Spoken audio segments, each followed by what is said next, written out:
साहिबजादों के बलिदान की अमर स्मृति में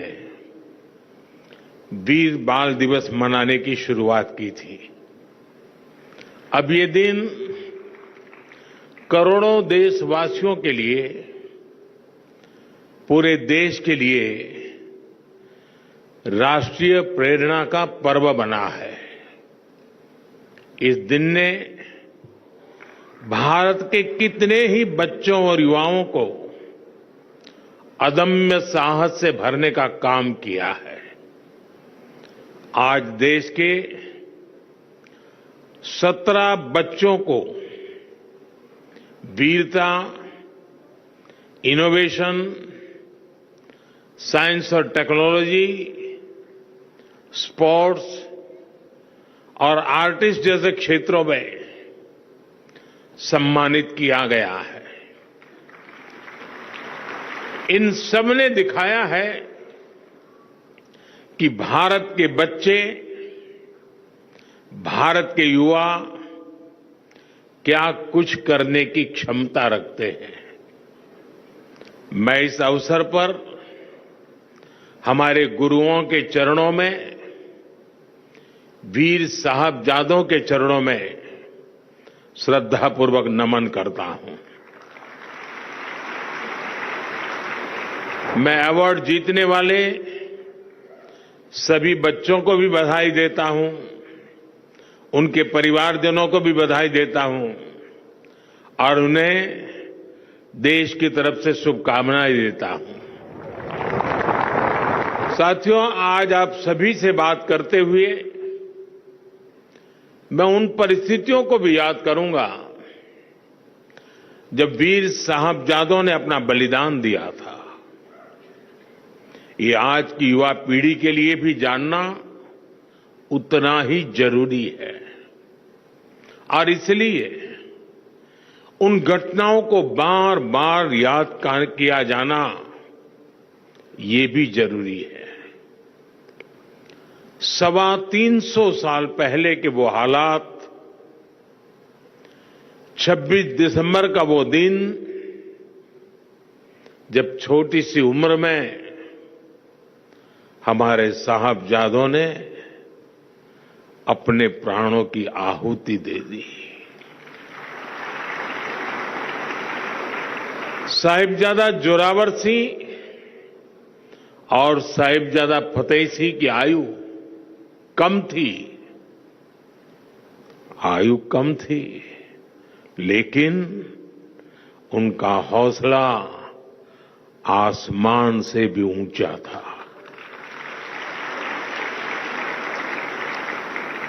साहबजादों ने मुगल सल्तनत के हर लालच को ठुकराया, हर अत्याचार को सहा।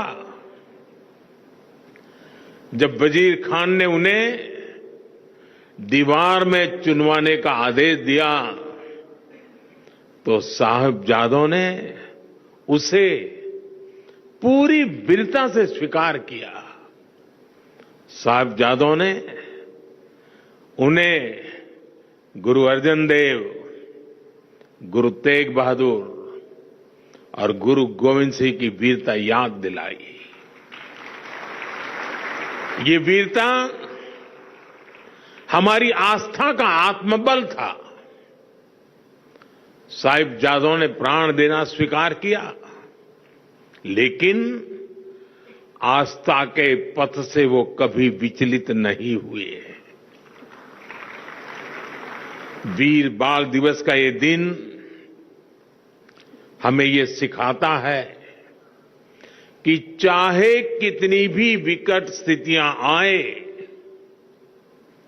कितना भी विपरीत समय क्यों न हो, देश और देश हित से बड़ा कुछ नहीं होता।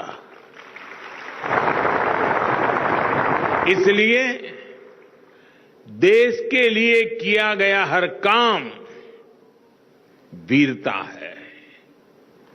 देश के लिए जीने वाला हर बच्चा, हर युवा वीर बालक है। साथियों, वीर बाल दिवस का ये वर्ष और भी खास है। ये वर्ष भारतीय गणतंत्र की स्थापना का, हमारे संविधान का 75वां वर्ष है। इस 75वें वर्ष में देश का हर नागरिक वीर साहबजादों से राष्ट्र की एकता, अखंडता के लिए काम करने की प्रेरणा ले रहा है। आज भारत जिस सशक्त लोकतंत्र पर गर्व करता है, उसकी नींव में साहबजादों की वीरता है, उनका बलिदान है। हमारा लोकतंत्र हमें अंत्योदय की प्रेरणा देता है, संविधान में सिखाता है कि देश में कोई भी छोटा बड़ा नहीं है, और ये नीति, ये प्रेरणा हमारे गुरुओं के सर्वदा भला के उस मंत्र को भी सिखाती है, जिसमें सभी के समान कल्याण की बात कही गई है। गुरु परंपरा ने हमें सभी को एक समान भाव से देखना सिखाया है, और संविधान भी हमें इसी विचार की प्रेरणा देता है।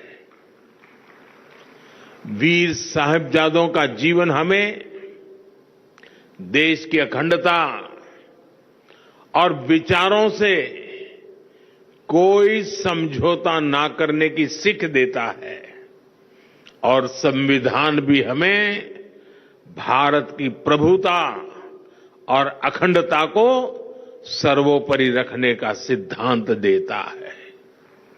एक तरह से हमारे लोकतंत्र की विराटता में गुरुओं की सीख है, साहिबजादों का त्याग है, और देश की एकता का मूल मंत्र है। साथियों, इतिहास ने और इतिहास से वर्तमान तक भारत की प्रगति में हमेशा युवा ऊर्जा की बहुत बड़ी भूमिका रही है।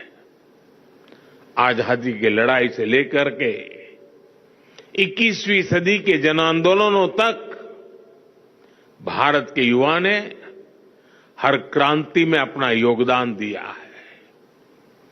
आप जैसे युवाओं की शक्ति के कारण ही आज पूरा विश्व भारत को आशा और अपेक्षाओं के साथ देख रहा है। आज भारत में स्टार्टअप से साइंस तक, स्पोर्ट्स से एंटरप्रेन्योरशिप तक युवा शक्ति नई क्रांति कर रही है, और इसीलिए हमारी पॉलिसी में भी युवाओं को शक्ति देना सरकार का सबसे बड़ा फोकस है। स्टार्टअप का इकोसिस्टम हो, स्पेस इकोनॉमी का भविष्य हो, स्पोर्ट्स और फिटनेस सेक्टर हो, फिनटेक और मैन्युफैक्चरिंग की इंडस्ट्री हो, स्किल डेवलपमेंट और इंटर्नशिप की योजना हो, सारी नीतियां यूथ सेंट्रिक है, युवा केंद्रीय है, नौजवानों के हित से जुड़ी हुई है। आज देश के विकास से जुड़े हर सेक्टर में नौजवानों को नए मौके मिल रहे हैं।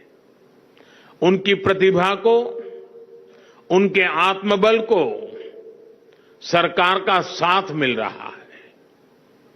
मेरे युवा दोस्तों, आज तेजी से बदलते विश्व में आवश्यकताएं भी नहीं हैं, अपेक्षाएं भी नहीं हैं, और भविष्य की दिशाएं भी नहीं हैं।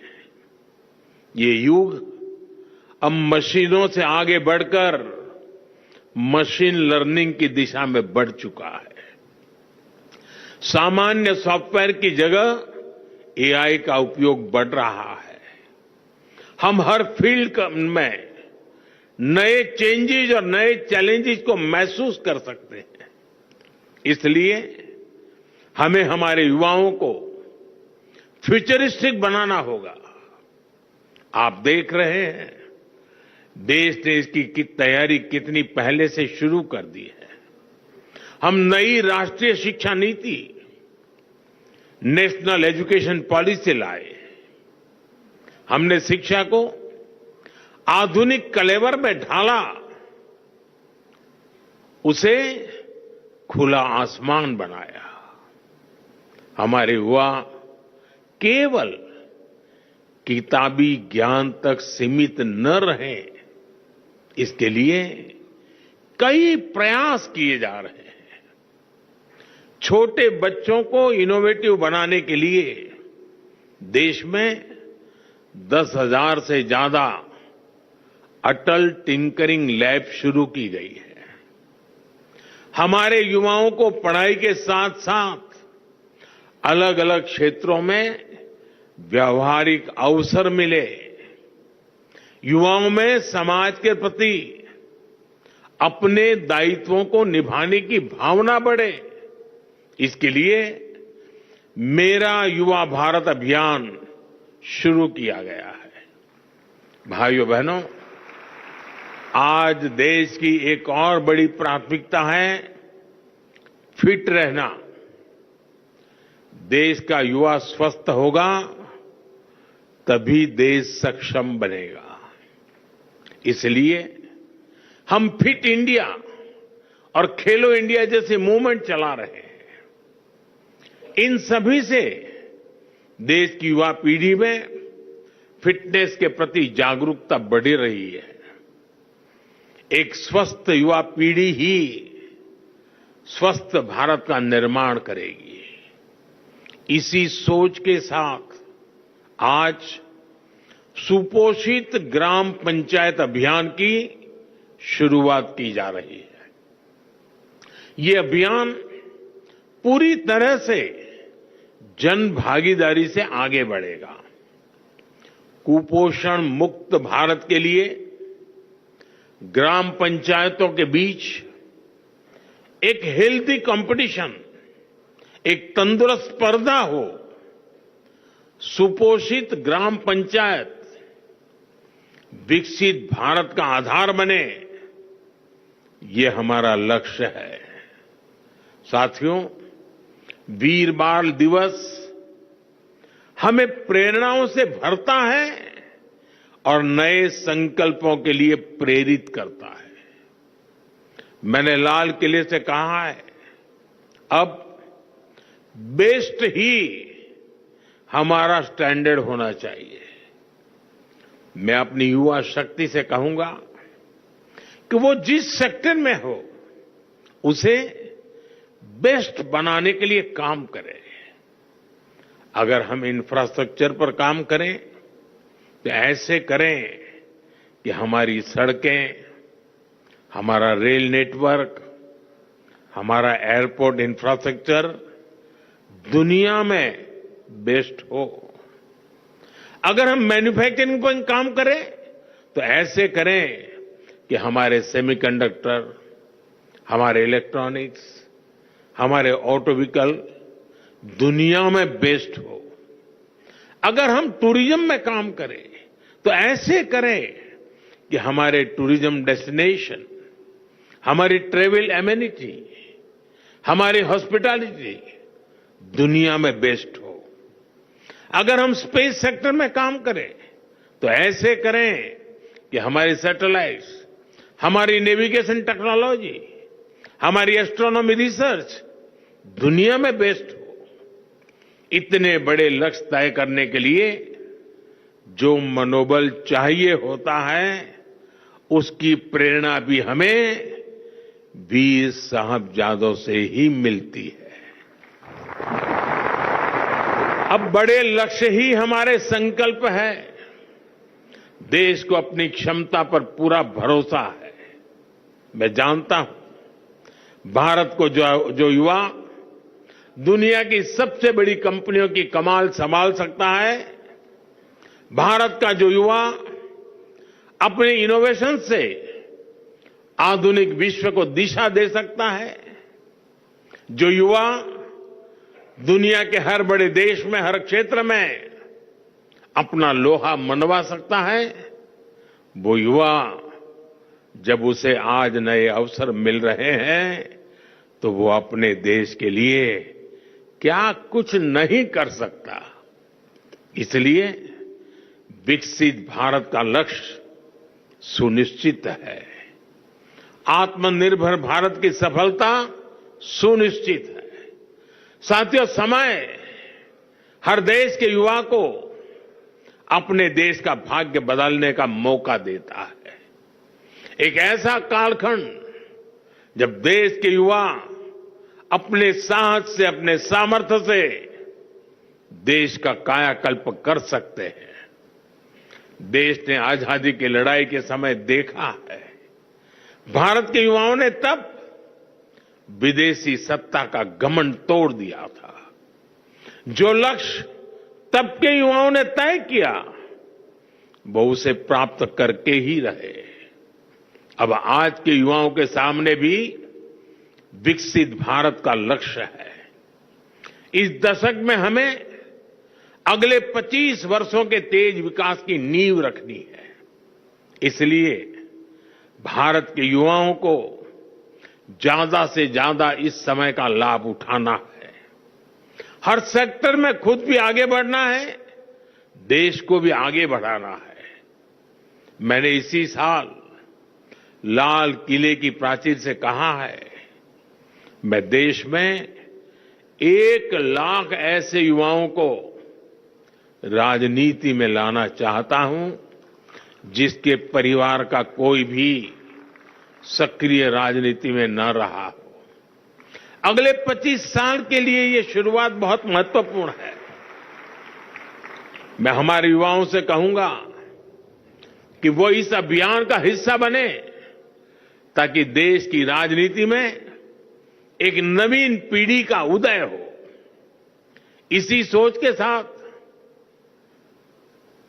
अगले साल की शुरुआत मैंने 2025 जनवरी में स्वामी विवेकानंद जी की जयंती के अवसर पर विकसित भारत यंग लीडर्स डायलॉग का आयोजन भी हो रहा है। पूरे देश, गांव-गांव से, शहर और कस्बों से लाखों युवा इसका हिस्सा बन रहे हैं। इसमें विकसित भारत के विजन पर चर्चा होगी, उसके रोड मैप पर बात होगी। साथियों, अमृतकाल के 25 वर्षों के संकल्पों को पूरा करने के लिए ये दशक, अगले 5 वर्ष बहुत अहम होने वाले हैं। इसमें हमें देश की संपूर्ण युवा शक्ति का प्रयोग करना है। मुझे विश्वास है आप सब दोस्तों का साथ, आपका सहयोग और आपकी ऊर्जा भारत को असीम ऊंचाइयों पर लेकर जाएगी। इसी संकल्प के साथ मैं एक बार फिर हमारे गुरुओं को, वीर साहिबजादों को, माता गुजरी को श्रद्धापूर्वक सर झुका करके प्रणाम करता हूं। आप सबका बहुत बहुत धन्यवाद।